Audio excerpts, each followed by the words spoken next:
और सभी सम्मानित अभिभावकगण एवं मेरे प्यारे बच्चों और विद्यालय के अन्य सभी सदस्य,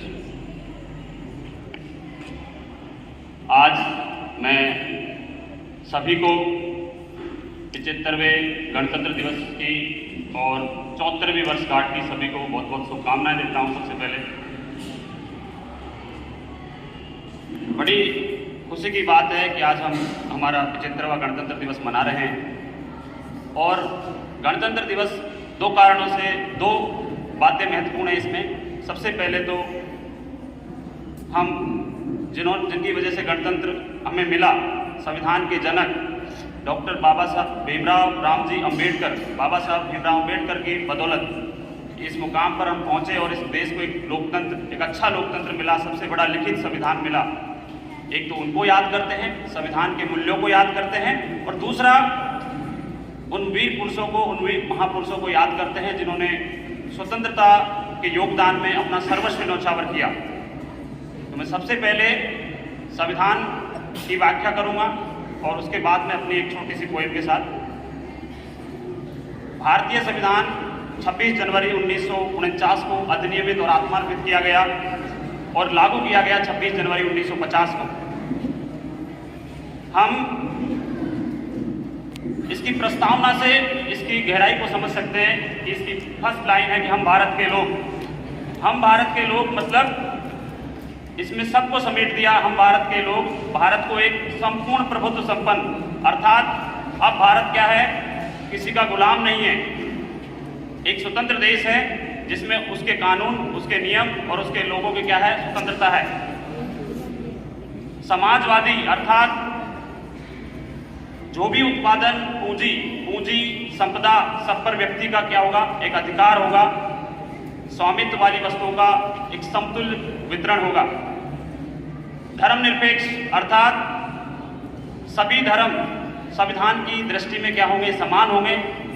सबको धार्मिक स्वतंत्रता दी गई है, लेकिन संविधान की दृष्टि में सभी धर्म क्या होंगे, समान होंगे। एकता और अखंडता की बात की गई है कि राष्ट्र को जोड़ने के लिए एकता और अखंडता के सूत्र में बांधा गया है। लोकतांत्रिक गणराज्य, लोकतंत्र की जब बात की जाती है तो हमने लोकतांत्रिक गणराज्य को चुना, ना कि वंशानुगत गणराज्य को। पहले राजा महाराजा होते थे तो शासन एक व्यक्ति के हाथ में केंद्रित रहता था, लेकिन अब जनता का शासन है, जनता के द्वारा है और जनता में से ही लोग चुनकर जाते हैं। ऐसी व्यवस्था की गई ताकि जनता का शासन रहे। जो हम भारत के लोग जब हम कहते हैं, इसका मतलब हमारा ही शासन है, जनता का शासन है और जनता को केंद्र में रखकर ये बात कही गई है। अर्थात शासन क्या है, अब हमारे हाथ में, क्योंकि हम चुनते हैं, हम चुनाव करते हैं। और लोकतंत्र का मतलब क्या है कि हमको स्वतंत्रता दी गई है, न्यायिक स्वतंत्रता दी गई है, आर्थिक स्वतंत्रता दी गई है, सामाजिक स्वतंत्रता दी गई है, अर्थात न्यायपालिका की स्वतंत्रता दी गई है। इस तरह से हमें काफ़ी स्वतंत्रताएं दी गई है। सबका मताधिकार समान होगा, सबको वोट डालने का अधिकार दिया गया है। इसे लोकतंत्र की, ये लोकतंत्र के अधीन आता है, ठीक। और गणतंत्र में जनता का शासन है, जनता के लिए और जनता के द्वारा। ये संविधान की मूल भावना है।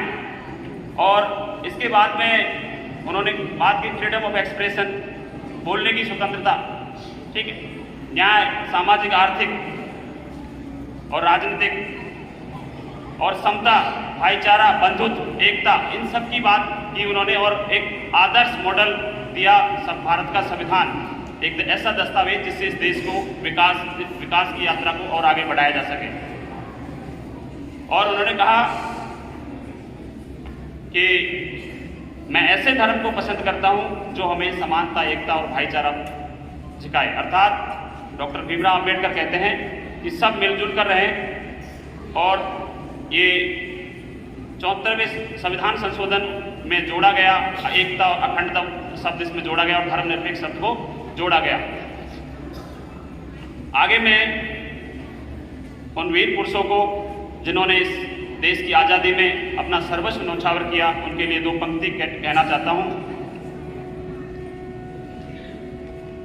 कि कर चले वो सत्कर्म अपना, देश ही दर्पण किया सर्वस्व अपना, ख्वाहिश रही सदा उनकी, ख्वाहिश रही उनकी सदा ही लहराए उन्मुक्त गगन में तिरंगा अपना। नमन है भारत माँ के उन वीर सपूतों को, नमन है भारत माँ के उन वीर सपूतों को जो बलिदान की अमर गाथा रच गए, करके देशभक्ति का अनूठा आचमन, राष्ट्र को स्वतंत्रता संजीवनी दे गए। होकर यस्काए धरा से वो चले, करके वतन को हमारे हवाले, दिया आशीष गणतंत्र में रहने का, याद दिलाते रहेंगे सदा कर्तव्य अपना। दिया आशीष गणतंत्र में रहने का, याद दिलाते रहेंगे सदा कर्तव्य अपना। अब आगे देखना यह है कि हम इसे कैसे सहेजते हैं, अब आगे देखना यह है कि हम इसे कैसे सहेजते हैं। जय भीम, जय भारत, इंकलाब जिंदाबाद।